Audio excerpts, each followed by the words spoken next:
اردو معلومات میں آپ کو ویلکم کرتے ہیں۔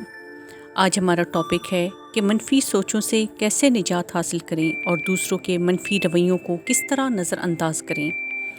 انسان کی سوچ اس کی شخصیت، فیصلوں اور زندگی کے معیار کو متاثر کرتی ہے۔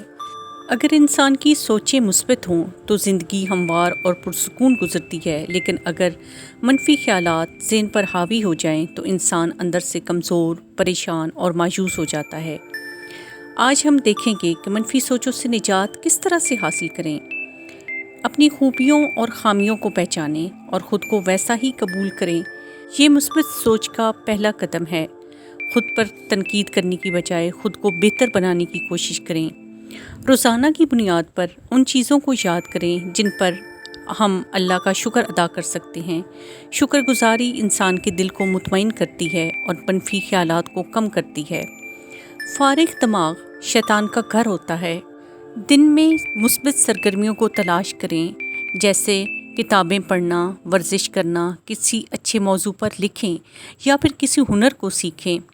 اس کے علاوہ ایسے لوگوں کے ساتھ وقت گزاریں جو مثبت سوچ رکھتے ہوں۔ پازیٹیو سوچ انسان کو حوصلہ دیتی ہے اور خوش دلی کے موقع تلاش کریں جینے کا۔ ایسے لوگوں کے ساتھ وقت گزاریں جو جینے کا جذبہ رکھتے ہوں۔ روحانیت دل کو سکون دیتی ہے۔ اللہ سے رجوع کریں، اس کے سامنے اپنے دل کی بات رکھیں اور رہنمائی مانگیں۔ یاد رکھیں، ہر انسان کا رویہ اس کی اپنی تربیت، تجربات اور جذبات کا عکس ہوتا ہے۔ اگر کوئی آپ سے برا سلوک کرتا ہے تو ضروری نہیں کہ وہ آپ کی ذات سے متعلق ہو۔ ہر بات کا جواب دینا ضروری نہیں ہوتا۔ بعض اوقات خاموشی سب سے طاقتور جواب ہوتی ہے۔ یہ آپ کے وقار کو بڑھاتی ہے۔ دوسروں کی منفی باتوں پر توجہ دینے کی بجائے اپنی ترقی، سکون اور خوشی پر توجہ دیں۔ معاف کرنا آسان نہیں ہوتا۔ دوسروں کو معاف کرنا سیکھیں۔